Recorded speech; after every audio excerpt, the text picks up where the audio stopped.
우리에게 주시는 하나님의 말씀은 미가서 7장 1절에서 6절까지입니다.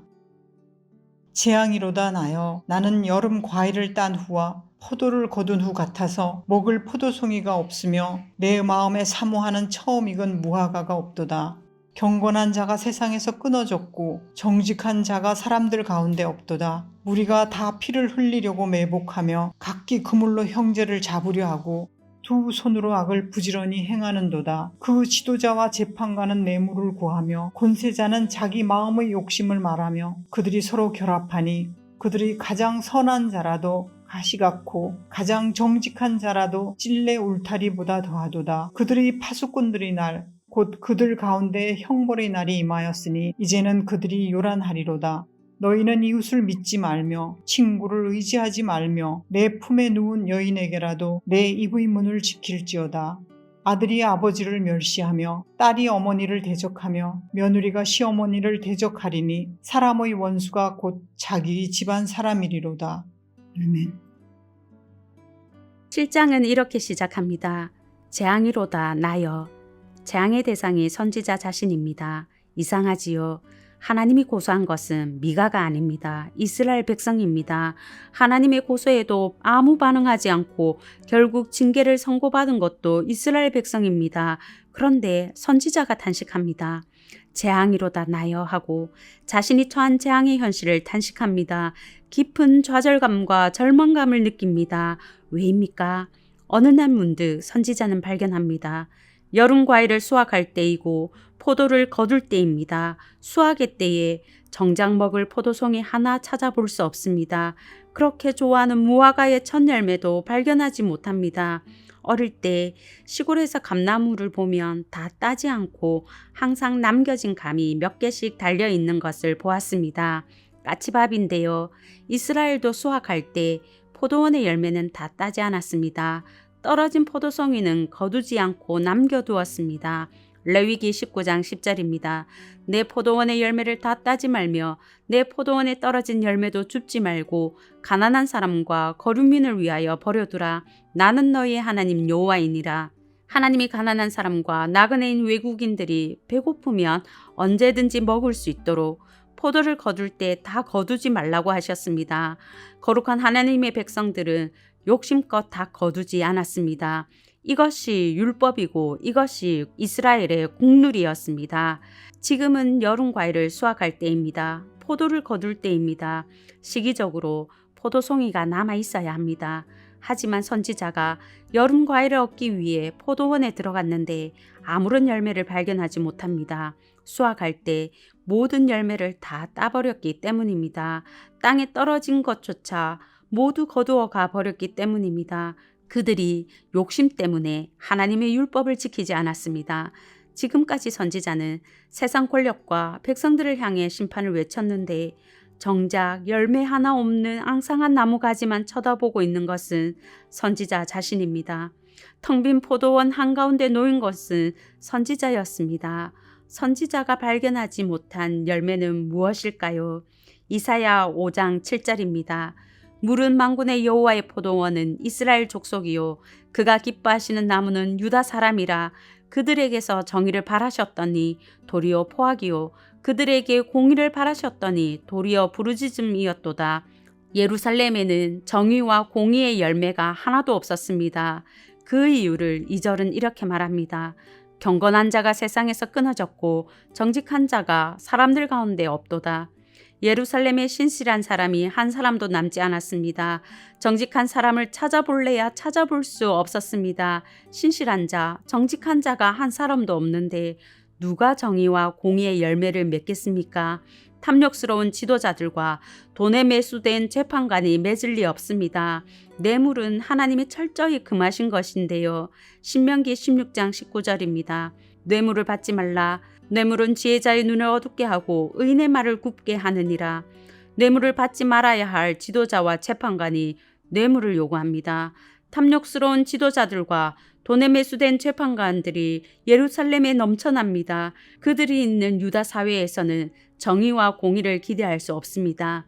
힘 있는 그들이 각자 범죄하는 것만으로도 절망적인데 그들은 범죄하는 일에 협력했습니다. 사리사욕을 채우는 권력자들과 함께 공모했습니다. 한마음 한뜻이 된다는 것은 정말 어려운 일인데요. 선한 일에만 그런가 봅니다. 그들은 서로 공모해서 수많은 사람들의 피를 흘렸습니다. 자신들의 이익을 위해 형제를 사냥하려고 덫을 놓고 그물에 걸리게 하는 일에 결코 게으르지 않았습니다. 부지런히 악을 행했습니다. 아무리 그래도 그들 중에 선한 사람, 정직한 사람이 한 사람은 있지 않을까요? 4절입니다. 그들의 가장 선한 자라도 가시 같고 가장 정직한 자라도 찔레 울타리보다 더하도다. 그들 중에 가장 선한 사람, 가장 정직한 사람이 찌르고 가로막는 가시입니다. 가시나무 울타리보다 고약합니다. 고통거릴 뿐입니다. 유다 사회는 이처럼 하나님을 경외하지 않는 지도자들이 판을 치는 사회였습니다. 억울한 자의 피와 부정으로 더럽혀진 사회입니다. 불의한 사회에서 경건하게 살고 율법을 지키고 정직하게 살면 어떤 일을 당할까요?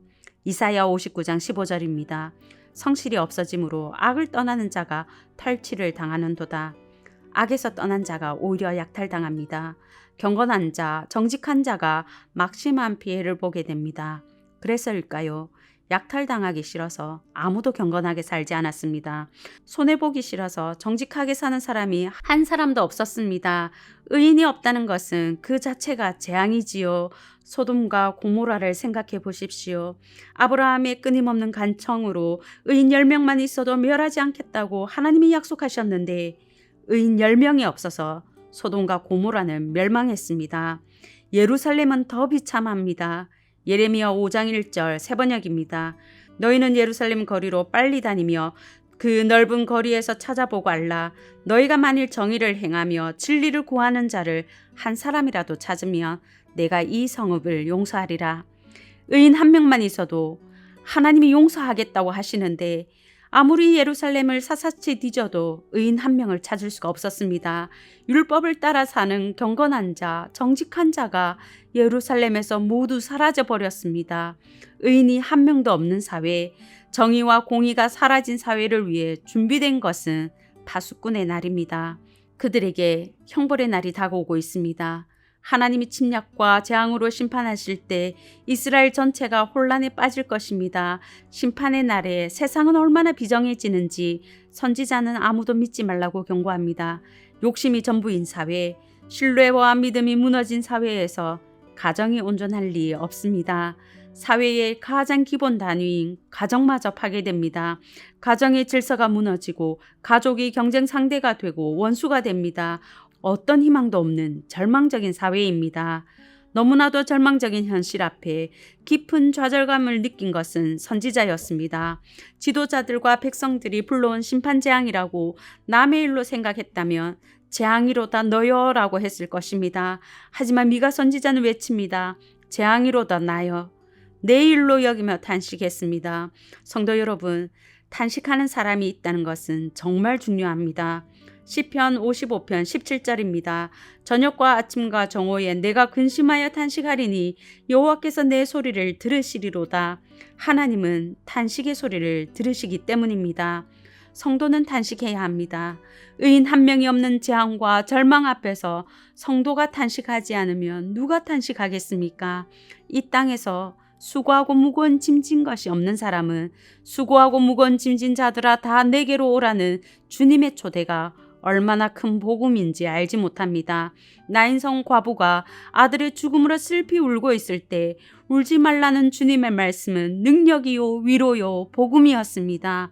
재앙의 사회를 보며 탄식하는 자만이 탄식하는 자라야 슬픔과 탄식이 사라지리로다 하는 하나님의 선포가 얼마나 큰 복음인지 얼마나 큰 은인지 알 수 있습니다.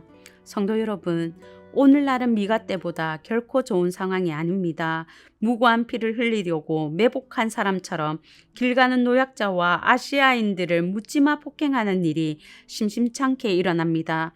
장애인을 인신매매해서 염전노예, 김양식장 노예로 삼는 어른들을 꾸준히 있어 왔고 2021년도에도 있었습니다. 이제는 10대, 20대들조차 학교 동창을 성노예로 삼습니다. 폭력을 행사하며 돈을 갈취합니다. 정치 권력과 재벌과 언론의 연대는 어제 오늘이 아닙니다. 성도들이 손해보지 않으려고 율법을 버리고 세상 방식대로 삽니다. 이 불의한 세상을 보고도 성도가 탄식하지 않으면 누가 탄식하겠습니까? 잠언 29장 2절은 말합니다. 의인이 많아지면 백성이 즐거워하고 악인이 권세를 잡으면 백성이 탄식하느니라. 하지만 지금 예루살렘 백성들은 탄식하지 않고 있습니다. 성도 여러분, 지금은 탄식할 때입니다. 성도는 내가 행한 불법이 아니라고, 내가 당한 재앙이 아니라고 남의 일로 여길 수 없습니다. 성도는 불의한 세상과 무너진 가정이 재앙인 줄 아는 사람입니다. 하나님을 경외하지 않는 사람들이 판을 치는 사회를 보며 탄식하시는 하나님의 마음으로 탄식하는 사람이 성도입니다. 성도가 탄식할 때 하나님은 탄식을 사라지게 하실 것입니다. 탄식하는 자만이 탄식이 사라지게 하리로다 하는 하나님의 약속이 은혜요 복음인 줄 알고 감사하고 감격할 수 있음을 기억하시면 좋겠습니다. 이 아침 아버지 하나님의 마음으로 탄식하시는 성도님들 되시길 바랍니다.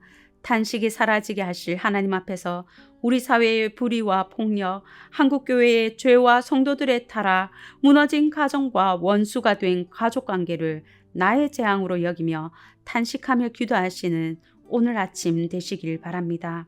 이제 들은 말씀과 교회를 위해 기도하겠습니다.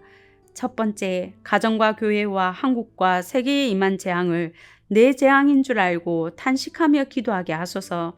두 번째, 하반기 양육 훈련을 통해 하나님을 더욱 경외하며 삶의 현장에서 열매 맺는 사람으로 성장하게 하소서.